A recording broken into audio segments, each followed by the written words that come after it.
today I'm not just making chicken pie, but I'm also going to show you the mistakes that people make so yours always comes out perfect. Let's get right into the video. So to make this, we will be using some chicken, and I'm using chicken breast here. I've seasoned this and you can see some extra water on this side. I'm going to transfer this into a blender and I'll blend. But before then, I'm going to break it into smaller pieces. Just note that this has been seasoned with some chicken seasoning, ginger, garlic and onion powder, salt, water, and I season this and also steam it for some time before setting it aside to cool. So after blending, this is what you want to achieve. You can add a little water in case it's not blending well. If you have a food processor, just go ahead and use that. Now to make the filling, you want to put some vegetable oil into your frying pan just like this and go in with the chicken from earlier. You want to put a reasonable amount, the quantity you feel would be okay or appropriate for your pie. So just go ahead and put that. Saute this a little in your oil for some time before you go in with your vegetables. You can introduce any vegetables of your choice, but over here I'm using some carrots, some green bell peppers and some onions as well. I'm going to stir this and I'll allow this to cook for some time. I want the vegetables to be a bit soft. Note that all the ingredients used will be in the description, so you would want to refer to that. Now I added in some pepper, some powdered pepper, and because I want it to be extra spicy, not very spicy. If you don't want it to be very spicy, then you want to use your black or white pepper. Since they are mild, go ahead and use that. I put in some curry powder for some extra flavor and color as well. Want to stir this and then I'll leave it to simmer on the fire for some time. But while we are doing that, I'm going to be mixing some corn flour together with water. What this is going to do to the filling is that it's going to thicken it up. Your filling will not be loose, it will not be breaking, it will bring everything together. It will bind and bring everything together. So yeah, that is it. So it's just a thickener, and you can use corn flour, cornstarch or flour to do this.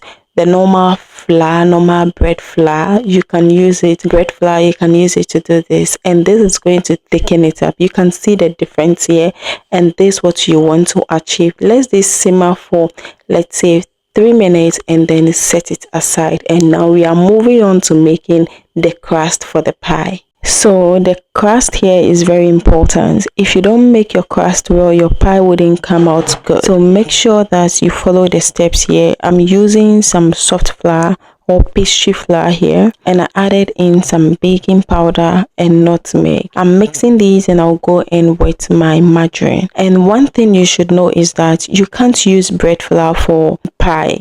You can't do that. So make sure you use soft flour or pastry flour or all-purpose flour.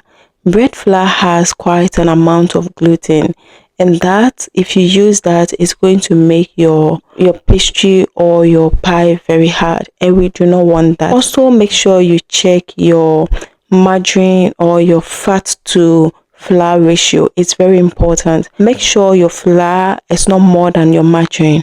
No, if your flour is more than the margarine, that is maybe your mixture is a bit white, unless of course you use butter. You know, butter don't have this yellowish color, so fine, you can go with that. But you make sure that your flour is not more than your margarine. Your flour shouldn't be more than your margarine. If your flour becomes more than your margarine, then obviously your pie is going to become hard. Also, you don't have to knead it. If you knead this, it's going to form gluten, so you don't want to knead your dough or your crust. Don't knead it, just bring everything together gently. So over here, after mixing the butter or the margarine and then the flour together, I use milk instead of water. I use milk. You can use water as well, but I use some cold milk to do that. Also, you put this in the fridge for about 20 minutes, and you are doing that so that it stops the gluten. It helps the gluten in case you need it without knowing. It's going to stop it when it's cold. Or you can use cold items, cold margarine, cold water, cold everything cold to make your crust. That way there's no need putting it even in the fridge. You can see right here, I don't have a cutter, but I'm able to just shape it like this, and you can do that as well. So just follow these steps and you will be fine. You can cut it into any shapes. I'm just telling you that without a rolling pin, you can still design your pie to your desired shapes. So don't worry if you don't have a rolling pin as well. So you can just follow these steps or cut them in with the knife to your desired shapes and sizes. Also, make sure that you do not over bake your pie. If you over bake the pie, it's going to become hard. Yeah, too much heat is going to dry it up. It will not give it this moist, flaky feel. No, it's not going to do that. So just make sure that you don't over knead your dough. Bring everything together gently. That's where you get a flaky pie. You are not going to get a hard pie at all. Finally, there is one tip I want you to know, that baking powder is not really essential when it comes to baking pie. That is because it only makes the crust or your dough lighter, but with or without it, your pie will still come out perfect. So that's okay. If you don't use baking powder, it's fine. You can either use a pinch just like I used in this video, and you get the perfect result. Yeah, you thank me later. Now, after we've done this, we are going to transfer all of these into a baking pan. But while you are doing that, make sure you have preheated your oven, and everything will just be in the description. Whatever you will need to make this, the details will be right there.